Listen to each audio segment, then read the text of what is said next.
Estamos hablando que en nuestro camino aparecen distintos tipos de personajes. El sometido al sistema es un personaje. El niño herido que no puede es un personaje. El rebelde, el anarquista, son personajes. El hippie, el buscador. Pero el discípulo también es un personaje. Son todos productos de la mente. La mente huye de la verdad. La mente se alimenta de la percepción. Se alimenta de pensamientos que elabora y come y se fortalece. Y la mente, también es productora o reproductora. Se autorreproduce a través de la creación de diversos personajes. Digamos que cada personaje que interpretamos es hijo de la mente. Tiene muchos hijos la mente. La mente se ha reproducido. El que está espiritualizado es un personaje sumamente sofisticado. Los personajes pueden llegar a tener distintos niveles de refinamiento. El personaje más refinado de todos los que existen, el más sofisticado, es el maestro. Pero, a diferencia de todos los demás personajes, el maestro es consciente de que es un personaje. Es totalmente consciente de que interpreta un rol, un personaje. Hasta el discípulo, todos los personajes que van a aparecer en tu camino son creíbles. Pero el maestro es el que deja de creer completamente en todos los personajes. Por eso puede confrontar a los personajes. Por eso puede dedicarse a matar a los personajes. Porque sabe que son mentiras, que son producto de la mente. Por eso se puede dedicar a eso.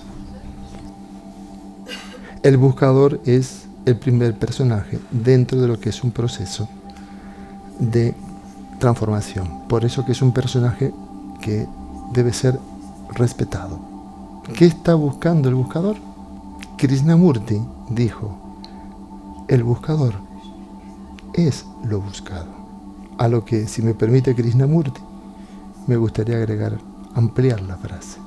El buscador está buscando desesperadamente a quién tiene que matar, con quién tiene que acabar. Por eso es lo buscado. El buscador es lo buscado. Cuando el buscador encuentra lo buscado, es el sicario encontrando a su víctima. Si el buscador se encuentra, se da cuenta que es un fracasado, que ha dedicado toda su vida a buscar lo que no se puede encontrar en ninguna parte. Porque si no muere el buscador, no nace el discípulo receptivo, abierto y dispuesto a tener un encuentro de intimidad con un otro que le guíe hacia la muerte. Ese otro es el maestro. Es casi imposible que tu mente te permite escuchar lo que se está diciendo. Porque si llegaras a escuchar lo que se está diciendo, sería imparable la transformación. Tu mente tiene que reelaborar todo, tiene que darle la vuelta. Porque lo único que come es aquello que percibe. Y la percepción es una deformación de lo que realmente se está diciendo. ¿Cómo estarás reelaborando todo lo que se está diciendo para poder encajarlo en la mente, que quiere seguir separada completamente de la existencia? ¿Qué está haciendo tu mente en este momento? Aquí estamos ante una gran franquicia de mentes.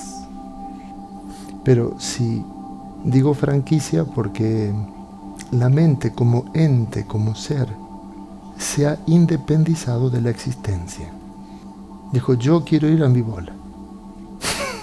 La mente tomó la decisión es independentista. No quiero saber nada con España.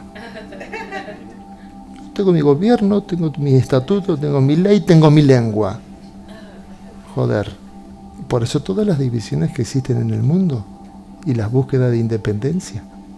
La mente, que quiere decir soy autárquica, no dependo de nadie, no dependo de la existencia. La parte que se independizó, eso es la mente. Y las mentes humanas conforman justamente la gran franquicia internacional. Y todo lo que lanzas a la franquicia de la mente es susceptible de ser consumido. Esa es la gran plataforma virtual de la humanidad, la mente. Todo el consumo pasa por ahí. De hecho, que los más grandes expertos en marketing aseguran que el marketing es la lucha que se libra en la mente del consumidor. Mentes voraces que quieren alimentarse. Mete tu producto en la mente y hay millones de personas que lo quieren consumir. Y cuando te toca por accidente, por casualidad o por desgracia estar ante el impacto radioactivo de algo que sale de un lugar de no mente, la mente pone en marcha todos los mecanismos de reelaboración para ver qué va a hacer con eso. Porque yo me tengo que ir de aquí siendo el mismo. Obsérvalo dentro de ti cómo está. La fábrica a tope, sale humo. ¿Cómo me voy a escapar de esta situación? Justamente por eso le llamamos encuentro místico a este encuentro. Es la posibilidad de que ocurra el milagro. Significa de que pueda encontrar dentro de mí una parte de no mente desde la cual pueda dirigirme, y que tú puedas encontrar dentro de ti una parte receptora de no mente de la cual puedas escuchar. Y si esto sucede, aunque sea un segundo, has tenido un encuentro místico. Significa que se te ha colado por la anomalía lo que la mente viene evitando que se cuele durante toda la vida. Estamos hablando de vínculos profundos, cercanía. La mente es experta de huir de la intimidad, porque la mente no quiere entrar a ninguna parte ni quiere que nada entre dentro de ella. Al estar identificada con la mente, te quedas fuera de todo y todo queda fuera de ti.